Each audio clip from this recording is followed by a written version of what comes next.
about a new thing with the Lord. A new thing with the Lord. Amen. Amen. You see in verse 19 of Isaiah 43, it says, behold, I will do a new thing. Amen. So a new thing with the Lord. Amen. I don't know about y'all, but there's some things that we'll have become accustomed to, that we just like, that we just continue to do it over and over again. But then, even though that you might like doing certain things, sometimes it's no harm in improving what you've been doing. It's, because we are a creature of habit, that once we like something, we constantly continue to do what we like over and over and over again. Amen. We serve a God that does not change, but we are a people that we change not only daily or weekly, but sometimes we change by the minute. Amen. If the sun comes up, we act one way. If the sun doesn't show its face, we act a different way. If it rains, we want nobody to bother us. So we act differently on certain occasions, but I want to encourage somebody today that the Lord is about to do a new thing for us. Somebody need to say amen. Is there anybody in here wants the Lord to do a new thing? Amen, amen, amen. Even on yesterday, one guy made a statement that I feel very strongly for it, that sometimes you just got to change methods when you do things. Amen.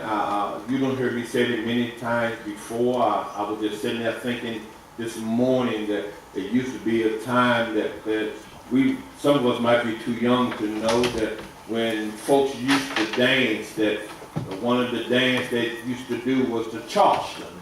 And then folks still like to dance, but they changed it. They stopped doing the Charleston. They started doing maybe the twist and different things like that. Went from the twist and started doing the electric slide or whatever, different things but you're still dancing. What you're doing is a little bit different than what you're accustomed to. But I want you to understand, but you're still dancing. That just because that when we start coming to church, that our young folks, especially our young folks, all you had to do was just sit down and be quiet. Amen. It used to be a time when mama could roll her eyes at you and would make you shut your mouth. But for some reason or another now, that if you roll your eyes at your child, some reason or another, your child rolls their eyes right back. But it used to be a time when, who remember when a child, you had to sit still and had to be quiet and because you was in God's house, that you gotta understand, you're not in the gym in high school, that you're not on the football field, but you're in God's house, the one that made you, the one that woke you up. So all you got to do is give them a hour and a half, or a little bit of time, and act like some human beings. But things change now, but we have opportunities for our young folks to be more involved. So even with our young folks, that God is doing a new thing, giving us more of an opportunity to express ourselves, how we feel about Him. Somebody need to say amen. Amen, amen. Now I need for us to understand that even in Philippians, that Paul is teaching us and saying some things. You see what it says. It says, brother, I count on myself to have apprehended. Amen. You don't have it all. You don't have it all going on for yourself. But just one thing, forgetting those things which are behind and reaching forth into those things which are before. Amen. Amen. Amen. You cannot continue to dwell on the past. That's right. You can't do it. You can't do this. If you want God to do a new thing for you, you cannot dwell on the past. Because you got to understand, the past is the past. See, if you want to dwell on the past, that the things that you suffered from in the past, you're going to keep on suffering from it. That's right. Amen. Even though I might be here, but if my mind is still back here, I might as well be back there myself. That's right. But Paul said we got to learn how to forget those things See, Paul, he even said that he don't care what he have apprehended, things that he have obtained over life, that he said, even his education background, that he's counted it all done. It don't mean much to him, but he wants to do something to glorify God. That was that I cannot continue to go back. Because God got a new thing waiting for me. That's right. Somebody need to say amen. Amen. Okay. Let me help some of my young folks real quick.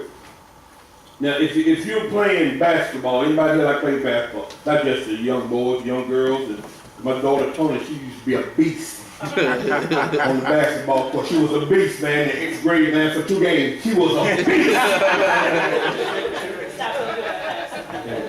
But I found out that if you're playing defense on a certain person, and this person is scoring a lot of points against you, but if you notice, he only goes to his right. You got to learn how to do a new thing. That's right. You got to cut him off from going to his right. Come on now. Now you're going to make him use something weak to him, go the opposite direction of his strength. Doing a new thing. Oh, y'all going to catch this in a minute. See, even though it's my custom to play straightforward on defense, but if I find out that I got to shift a different direction and cause the enemy to go another way, if the enemy keeps coming this way after my family, guess what? I got to put a blockade. That's right. Right here. Amen. I got to take him out of his comfort zone. That's right. Y'all gonna catch it. We're gonna get it for you, man. We're gonna get it for you. He said, forget those things. I had some heartaches back there. I don't groan on them now, but I can't keep going back to them. Every time I see you, I see my heartache. Every time I look at you, I see struggles. But if I want something new from God, I just can't keep dwelling on what done happened to me. That's right. One thing about it, I can't change what done already happened. That's right. And what I got to do, I got to deal with the now. That's right. Somebody need to say amen. If I want the new thing from God, that even though you got to understand something about the old thing. The old thing don't want to let you go. Because when you want to move for God and God's about to do a new thing for you, you got to understand that Paul said, forget those things. But those things don't want to forget you. That's right. Oh, y'all not catching that. That's right. Because when I said I'm not dealing with this no more, but for some reason, when I want to enter into my new thing, there's always a nudge. Something always want to pull me back. I had a good time when I spent most of my weekend at Jimmy's. Every now and then I had a little extra money, I'd go up on 250 and go to the harvest fair. I just have a good time, but when I gave my life to God, I wanted God to do a new thing. That every time I want to go into the new, there's something nudging. That keeps pulling me back. But I don't want to go back, but there's something keeps pulling me there. When I don't want to go back there, I want God to do a new thing. But every now and then, if I really want God to do a new thing, and it's the old thing keep pulling, I gotta fight my way through. That's right.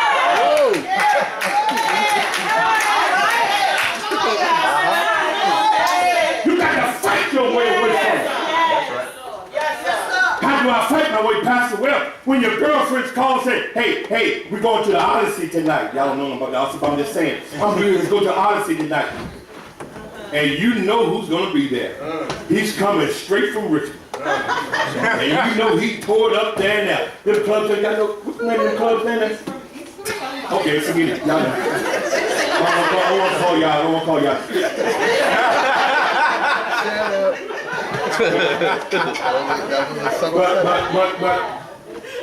But when they tell you that you know so-and-so's going to be there.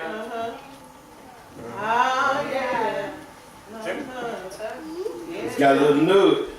I want that. I want that new thing. I want God to do a new thing for me. That's right. I've been asking him. I've been begging him. Been praying to him day and night for a new thing.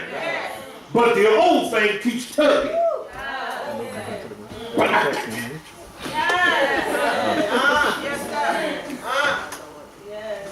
I heard somebody say one time, here it is Saturday night. If this how my life is going to be, I'm just going to sit at home and look at video. If this how my life is, because when I was doing the old thing, I had all the free. Didn't have to worry about what I was going to do. That's right. Because on Friday, I had already set up. I got my babysitter lined up.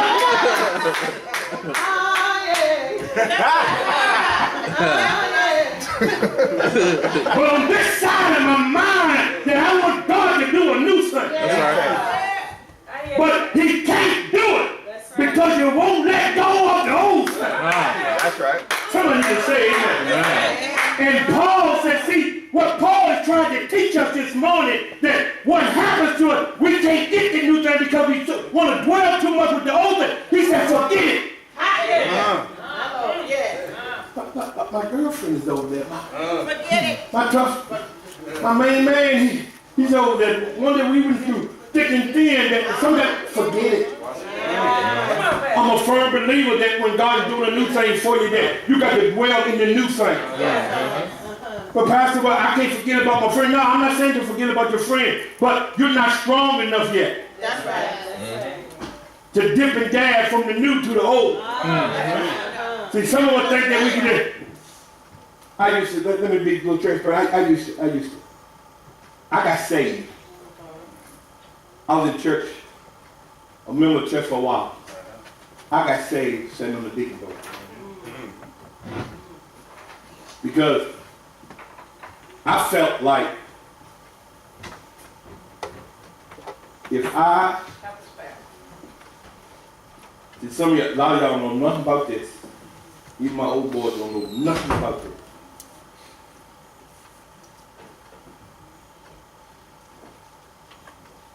I used to give somebody else some money to go to the ABC store for me.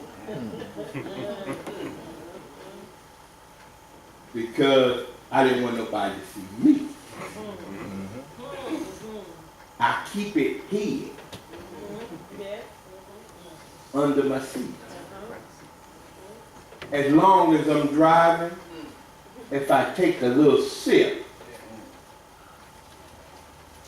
I learned this from my old man. I kept apples with me. Because after I took a taste, if I ate an apple, you won't smell the liquor.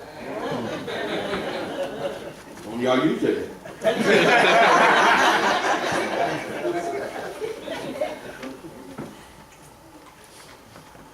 I'm enjoying my trip with Jesus. But I'm still liking my old thing.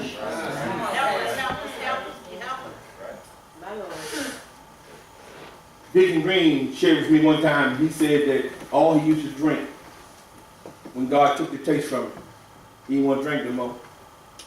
He found himself not want to hang around, be around the guys that did drink. It showed him how crazy people really act when they drink. You don't know how crazy people act when you're drinking yourself. You only find out once you stop how dumb folks really talk sometimes. But God said, I want to do a new thing. That I realized that my children, that I had to have more responsibility. I'm taking care of my kids. Don't get me wrong, I'm taking care of my kids. I'm not hurting nobody. I go to the bank, cash my check, my wife will take care of the bill, I will give her the money right there, but keep a few dollars back for the boys and go get mine. I hate you too. Say this stuff. Trying to hide it. But one thing about it, if you still keep your hand in the old thing while you're trying to live in the new thing, the old thing is going to shame you one day. Okay. Let me put it in a way that you really understand.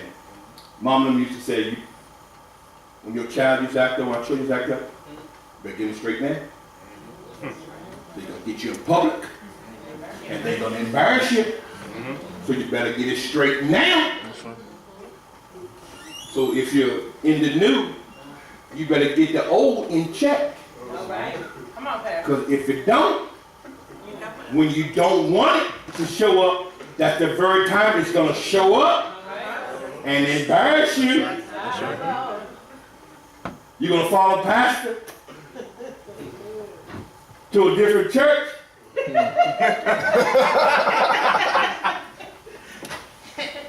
Wasn't that band good last night? If you in the second row of the choir.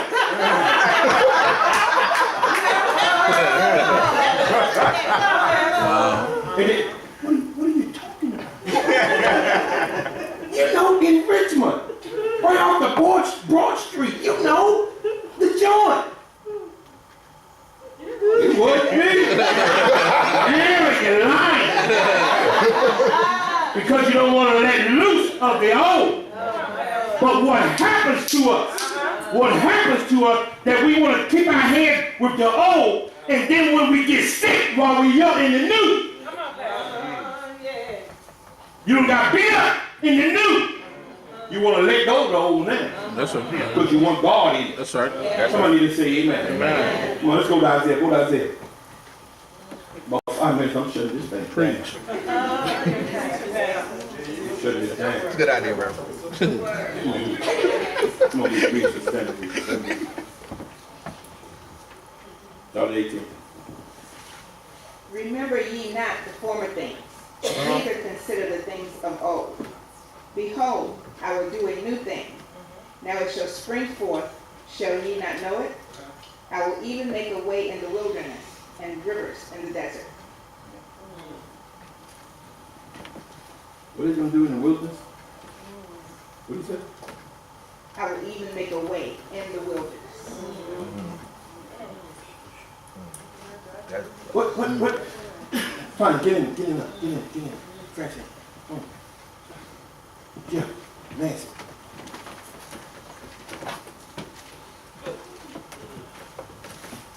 I'm trying to get beside each other if you can. Just trying to get beside each other. This is an illustration of the wilderness. Wilderness has things there that would deter you. All right, hold that right there. Some of us older ones, when we was young, it made no difference. While Sister Turner and Sherelle didn't live at, right there, before they clear up, with nothing but woods. When we was kids, we weren't even scared. Did summer. Didn't worry about no ticks, didn't worry about no snakes, didn't worry about nothing. We just went in the wilderness. If a ball got in there, we just took off. They hide and seek, they hide in the wood. Didn't care. But as soon as I got old, they ain't going up in there. There might be snakes all over that place, man. Bee, maybe a yellow jacket neck down in the ground somewhere. No, when you get older. I know that's right. Your mind changes. I know that. So in the wilderness, it's there when you get older. It's like when you get older that you really don't want to go in it. But to get to the new thing, I'm going to have to go through the wilderness. Isaiah was kind of bringing together like the children of Israel that when they went to the wilderness. When they got in the wilderness, Well, before they got into the wilderness, they knew God was going to make a way. But once they got confronted with the wilderness, because God had a new thing waiting for them, that's when they started complaining. We didn't have to go through this when I was doing the old thing. But now you got a new thing waiting for me, and I got to go through this mess. Come on, Pastor. But you got to understand something. In the new, God ain't going to tell you to do something if he ain't already in it. That's right. That's right. That's right. That's right. And when we got to go through the wilderness, we're not going by ourselves. God is going, if he tells me to go, I'm going to follow him. That's right. Now I got to go through this wilderness. Get me through here, Lord. That's right.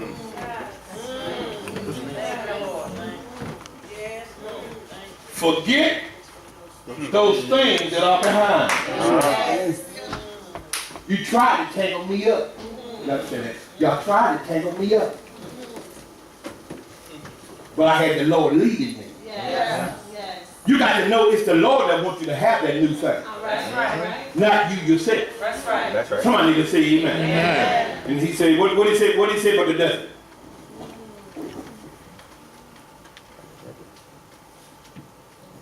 I will even make a way in the wilderness and rivers in the desert. Rivers?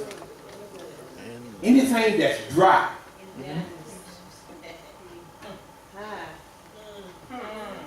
Anything that's even a little dry. Or y'all can't do this.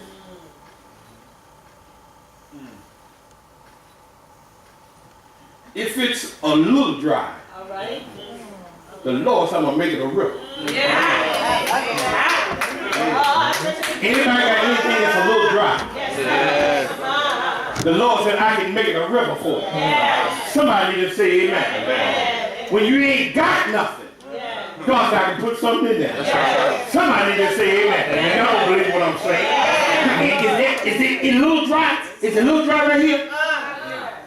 Well, you better lift it up and say, Lord, turn it to a river. Anybody got anything a little dry? You better lift it up and tell the Lord, turn it into a river. He's about to do a new thing. He's about to do a new thing. Somebody need to say, I wish I had my own truck key. I'll be lifting them up right now. Tell the Lord, it ain't nothing but a desert. But I'm ready for a new thing. Somebody need to say amen. I'm forgetting about the old thing. Because God is doing a new thing. Who in here is ready for God to do a new thing? Somebody shout hallelujah. Tell the Lord, do a new thing in me. Hold on. Mom, Dad, if you want God to do a new thing for your child, let him do something new for you first. And once he do something new for you, then you can do something new for your child. Somebody need to say amen.